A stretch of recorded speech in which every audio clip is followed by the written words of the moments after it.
தனியார் நிறுவனம் sky root அனுப்பிய இந்த ராக்கெட் வெற்றிகரமாக விண்ணில் ஏவியிருக்கூடிய நிலையில் இஸ்ரோவுடைய தலைவர் நாராயண் நம்மோடு இருக்காங்க. கேட்கலாம் சார், தனியார் ஏவன் அந்த ராக்கெட் வெற்றி பெற்றிருக்கு.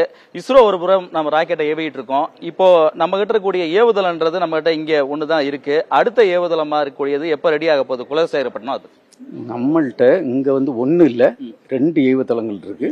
நம்மளுக்கு 3வது ஏவுதளம் குலசேகரப்பட்டினத்துல அதுக்கு வேலைகள் நடந்துட்டு இருக்கு. அடுத்த வருஷம் மார்ச்சுக்குள்ள அங்க எல்லா வேலையும் முடிச்சு அங்க இருந்து ராக்கெட்டுகள் ஏவப்படும். சார், இஸ்ரோவுடைய அடுத்த ப்ராஜெக்ட் என்ன? எது நோக்கி நம்ம இஸ்ரோக்கு நிறைய ப்ராஜெக்ட்ஸ் இருக்கு.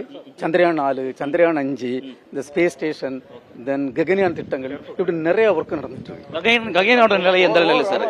ககன்யான் இஸ் இந்த அட்வான்ஸ் ஸ்டேஜ். இப்போ நம்ம இந்த ஆள் இல்லாத ககன்யான் G1 சொல்லுவோம். ஆள் இல்லாத முதல் ராக்கெட் ஏவதற்குள்ள வேலைகள்லாம் இப்ப நடந்துட்டு இருக்கு. தேங்க்யூ. இந்த வருஷம் நடக்கும்.